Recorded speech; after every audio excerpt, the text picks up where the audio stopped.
Il-ħaddiema li kienu ngaġġati minn steward għadhom qed jiġu diskriminati u l-UHM ma tistax tibqa' gallerija quddiem dan kollu. Għalhekk se nieħdu sehem fil-protesta nazzjonali tal-Ħadd. Dan sostnih il-kap eżekuttiv tal-UHM Voice of the Workers Joseph Vella fi stqarrija illi fiha konferma li l-UHM se tattendi l-protesta nazzjonali li jissejħet għal nhar il-Ħadd li ġej fil-Belt Valletta wara d-deċiżjoni storika tal-qorti li annullat il-ftehim tal-isptarijiet bejn il-Gvern u Steward Healthcare.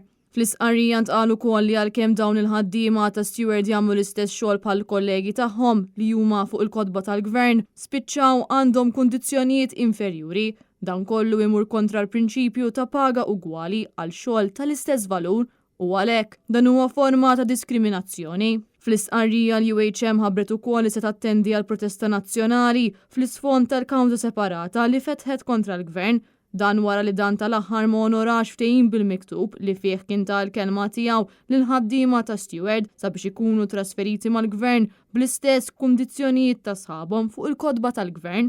Intant l-4 nofsinhar il-kap tal-Partit Nazzjonalista Bernard Grech intaqa' mal-kap eżekuttiv tal-UHM Joseph Vella fejn iddiskutew it-triq il-qudiem wara li l-qorti annullat id-deal tal-isptarijiet li jagħmel il-Gvern Laburista. Bernard Grech innifsu feraħ lill UHM għal pożizzjoni li dejjem ħadet il-Union fuq din il-kwistjoni tal-isptarijiet.